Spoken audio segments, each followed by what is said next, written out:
Siapa suka kelinci? Hewan mengemaskan ini memiliki beragam ras. Bulunya yang lembut dan tingkahnya yang lucu membuat kelinci ini punya banyak penggemar. Rizka Rizlia dan Kavi Jati mengajak Anda untuk melihat lebih dekat bagaimana pengembangbiakan kelinci hias di kawasan Lembang, Kabupaten Bandung Barat.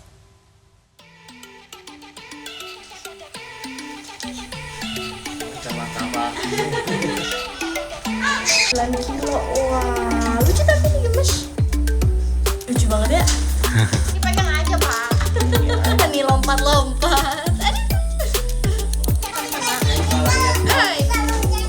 Isi tangannya. Bisa aja. Jadi biar gak pak.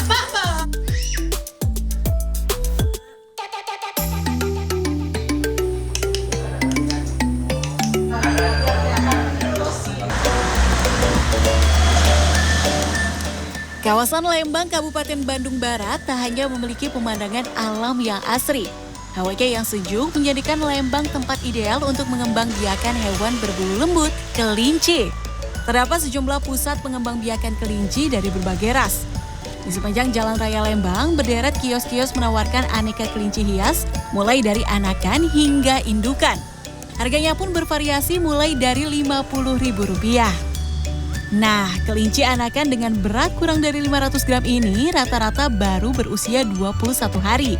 Tubuhnya yang mungil dengan warna yang bervariasi seperti putih, coklat, dan hitam membuat anakan kelinci hias ini memiliki banyak penggemar. Buat anak yang sekarang sekolah saya lagi nggak ada kegiatan, pengen ada mainan. Mau beli berapa? Jenis apa pak? Mau beli sepasang. Jenisnya belum tahu. Nah bu, kelinci nih bu. Ya, saya membeli kelinci 1 ekor buat anak saya.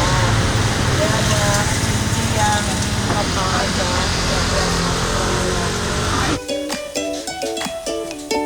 Saya penasaran nih, ingin melihat langsung bagaimana pengembangbiakan kelinci hias ini.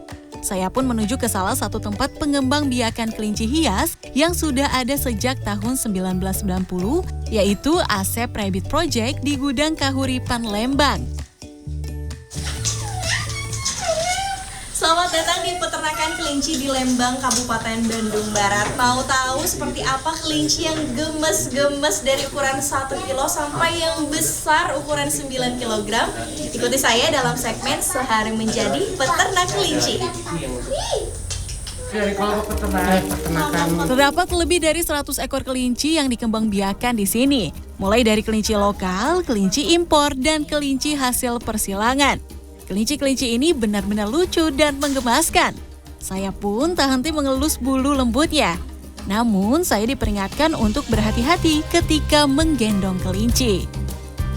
Jadi sebetulnya ketika mengangkat kelinci itu tidak dengan menjepit telinganya seperti ini, seperti yang pada umumnya suka dilakukan orang-orang, tapi justru dengan mengangkat badannya seperti ini. Jadi badannya dipegang tapi tidak juga menggenggam dengan terlalu kuat.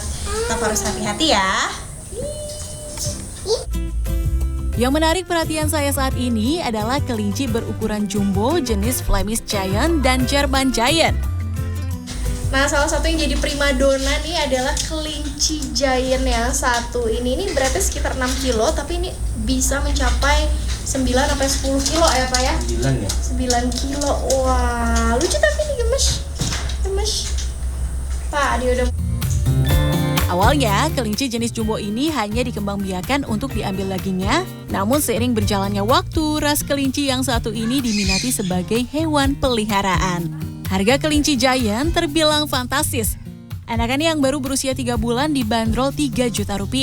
Sementara indukannya bisa mencapai Rp20 juta. Kalau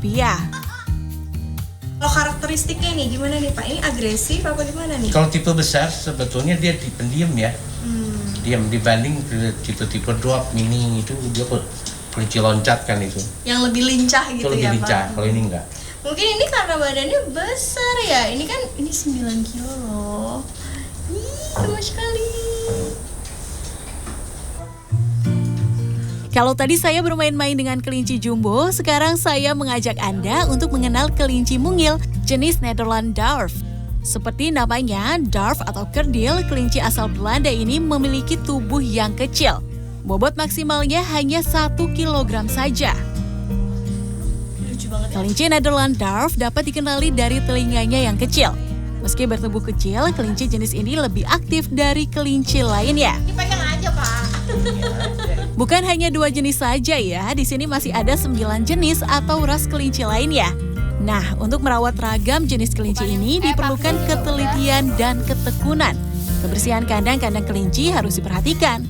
Biasanya kandang dibersihkan 2 kali sehari setiap pagi dan sore.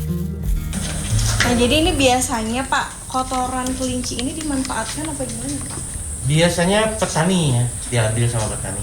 Oh, jadi dijadiin pupuk Jadiin ya? pupuk. Dulu kalau kita dibikin itu dulu apa? Diolah dulu, dibikin pupuk cair. Jadi ada pengolahan. Dibikin kompos. Kalau sekarang malah yang gini aja langsung ya. Langsung untuk pupuk. Nah, seminggu sekali biasanya diangkut. Oh, oke, siap. Jadi masih bermanfaat begitu ya, Pak ya? Jelas sih. Untuk Oke. petani sekitar.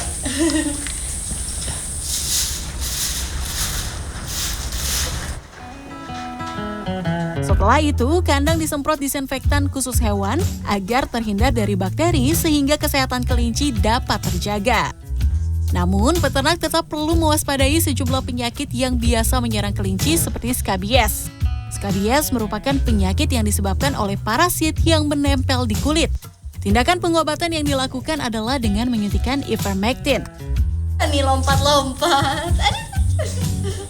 Agar kesehatan kelinci terjaga, peternak juga perlu rutin mencukur bulu pada kelinci yang memiliki bulu lebat seperti jenis Angora. Terutama ketika bulu sudah menggumpal dan lengket akibat terkena pakan dan kotorannya. Apabila tidak dibuang, dikhawatirkan kelinci terserang kutu dan menyulitkan proses kawin. Ini lagi dicukur tapi dia lari-lari nih. Ayo kita cukur dulu. Ayo cukur dulu ya, Bu ya. Kabur-kaburan nih, lompat-lompat. Oh, banyak juga ya ternyata. Banyak. Nah, kelinci merupakan hewan yang sangat produktif. Dalam setahun, kelinci dapat hamil lebih dari 5 kali. Masa kehamilannya berkisar 28 sampai 33 hari. Kelinci dapat melahirkan 8 hingga 15 ekor anak dalam satu waktu, tergantung jenis kelinci. Sebelum melahirkan, kelinci akan membuat sarang dari bulunya sendiri. Bayi kelinci ini baru lahir tanggal 13 kemarin ya Pak ya, 13 Juni. Dan kalau misalnya mau memegang atau menyentuh, ini tangan kita harus dipastikan benar-benar steril ya Pak ya. Iya. Jadi khawatir nanti malah diserang sama ibunya ya Pak ya. Baunya beda gitu. Jadi biar ya Pak. Ayo Kang. Meski kelinci-kelinci ditempatkan di dalam kandang, sesekali kelinci dibiarkan bermain di taman. Hal ini bertujuan agar kelinci tidak merasa stres. Nah, saya akan bawa kelinci-kelinci ini ke taman kelinci ya. Lihat deh, kelincinya lincah dan aktif berlarian di atas rumput. Kelinci yang lincah dan aktif menandakan kelinci yang sehat. Asep Sutisna mengembangbiakan kelinci sejak tahun 90-an. Berkat ketekunannya, Asep berhasil mengekspor kelinci ke negara tetangga seperti Malaysia dan Filipina. Jadi bisa dibilang nggak sih Pak, Lembang itu sentranya ternak kelinci? Dulunya ya karena mungkin ya cuaca mendukung juga, dia dingin mudah berkembang. Jadi daerah panas pun bisa sebenarnya berkembang. Nyaris semua nggak ada pekerjaan bareng ya. Jadi ya lebih mudah ya begitu. Kenapa dia giant juga kan? Kelinci milik Asep juga mendapat asupan makanan yang beragam, bukan hanya rumput tapi sayuran dan juga pelet. Peletnya pun diproduksi sendiri. Berbekal mempelajari kelinci selama 30 tahun, Asep memiliki formula untuk pembuatan pakan kelinci ini, yakni campuran bungkil kedelai, tepung jagung, kulit gandum, rumput kering, vitamin, kunyit, dan garam. Dalam satu kali produksi, 1 ton pelet dihasilkan. Untuk mencukupi kebutuhan kelinci di sini, pelet dibuat 2 minggu sekali. Biasanya, pelet diberikan setiap pagi hari pukul 6 pagi. Sementara sore hari, kelinci diberi pakan rumput. Yuk kita cari rumputnya. Rumput diambil di kebun sayur tak jauh dari peternakan. Rumput-rumput liar di perkebunan ini biasanya menjadi incaran para peternak kelinci. Namun ketika mengambil rumput, pastikan akarnya tak ikut tercabut karena jika termakan oleh kelinci bisa menyebabkan kelinci kembung dan diare. Jadi pastikan hanya rumputnya saja yang diambil ya. Rumput yang sudah diambil tak bisa langsung diberikan pada kelinci. rumput harus ditiriskan selama 3-5 jam agar tidak terlalu basah. Kelinci juga diberi pakan sisa limbah perkebunan seperti daun brokoli. Ada pula wortel, namun kelinci di sini tidak diberi pakan wortel karena wortel bukan merupakan makanan alami kelinci sehingga dikhawatirkan dapat mengganggu pencernaan kelinci. Wortel hanya dapat diberikan sesekali dan dalam jumlah sedikit saja sebagai camilan. Nah, wortel ini merupakan salah satu jenis sayuran yang identik dengan kelinci dan wortel ini bisa diolah menjadi ragam jenis makanan yang bisa kita coba.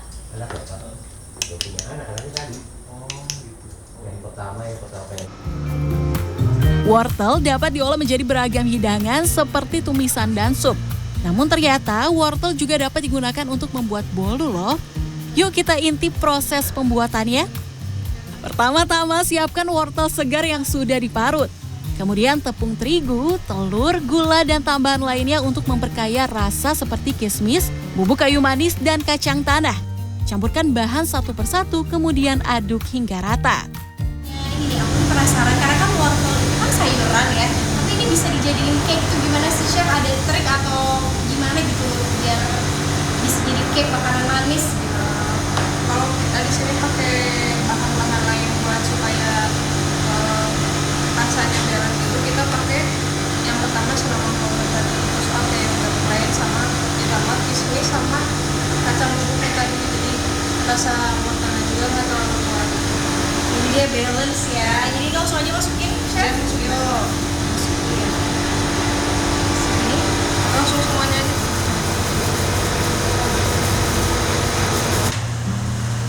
Carrot cake atau bolu wortel ini dipanggang selama 60 menit dalam suhu 170 derajat Celcius. Kalau sudah matang, carrot cake diberi olesan cream cheese. Wah, terlihat sangat menarik ya. Ini dia carrot cake atau bolu wortelnya. Saya semakin penasaran bagaimana ya cita rasa bolu dengan bahan dasar wortel ini. Mari kita cicipi.